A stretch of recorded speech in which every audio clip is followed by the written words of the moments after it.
Hi, and welcome to my channel, Hugo's Rules. You can check the link of the website down below.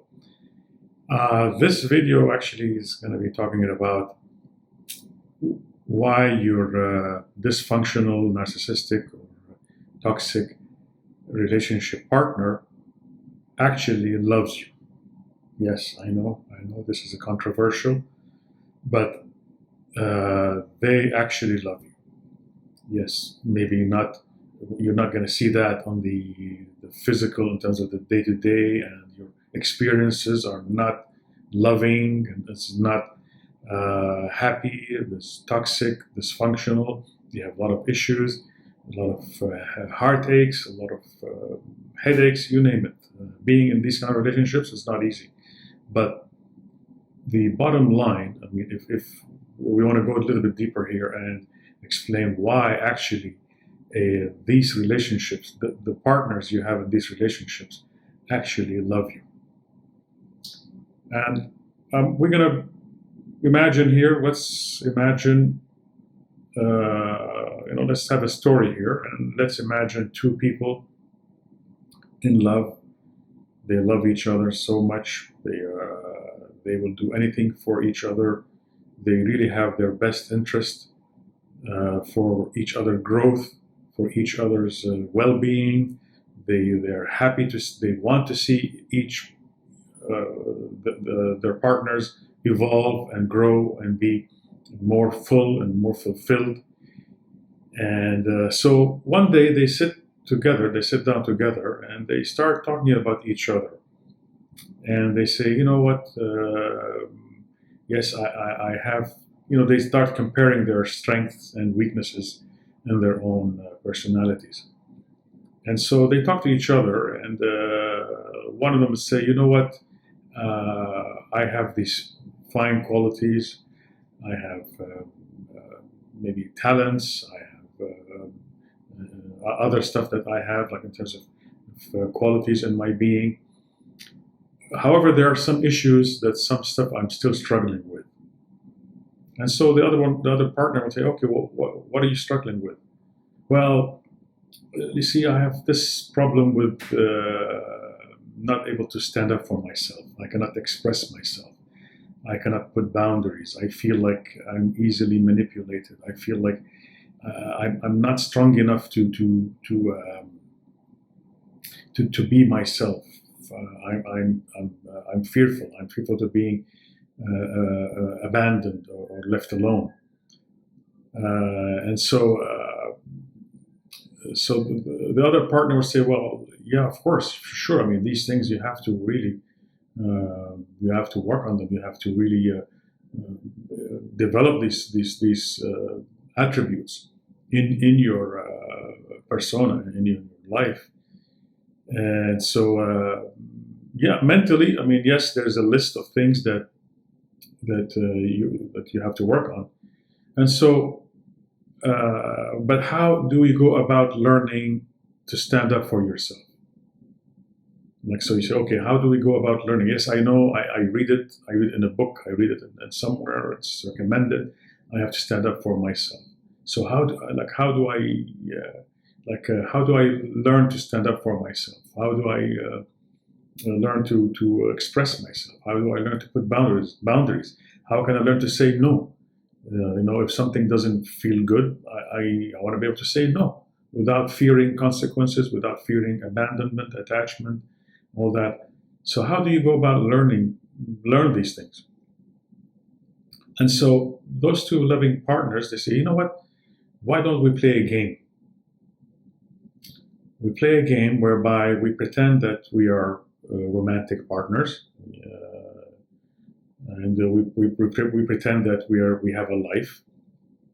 And I'm gonna be you have to learn these qualities. So I'm gonna have to be your partner, but I have to force you to develop these qualities. So okay, so let's play this game. So let's play this game.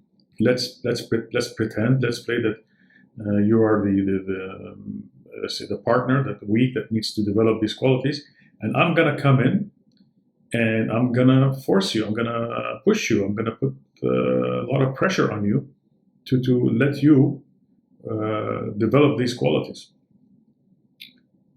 And so they agree to this game.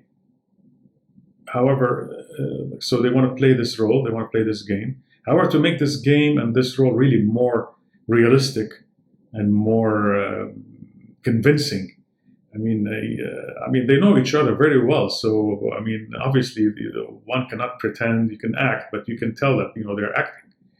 So there must be some kind of mechanism where they can forget themselves. They can forget themselves, forget who they are, and like start as if they don't know each other, and then they meet, and then they develop this relationship, and then the act will start.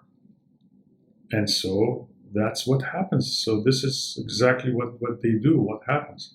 And this is what we call this life, this incarnation. So they incarnate into this kind of physical domain, those two beings, and they play out this act, this role.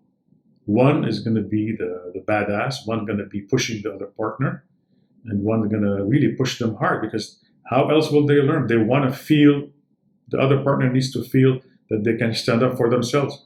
Well, the only way they can do that is by doing it. And so how you do it? You have to be in a relationship where you're forced to exhibit those qualities.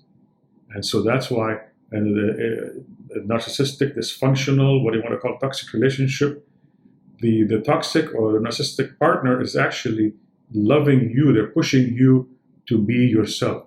You agreed to this. This was an agreement. So remember, there are no accidents. There are no coincidences. You agreed to this kind of like role playing, this kind of like contract where you attracted, where you said, let's play this game.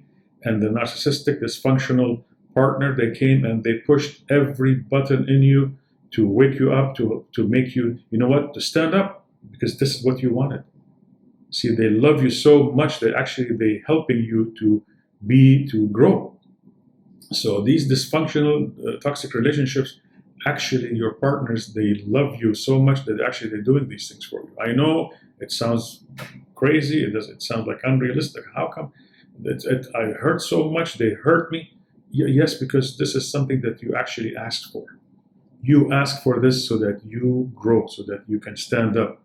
How else would you learn this? How else would you learn to stand up for yourself and say no? You can read it in a PowerPoint, you can read it in a book, but inside of you, how would you be someone who put boundaries? You have to go through the experience.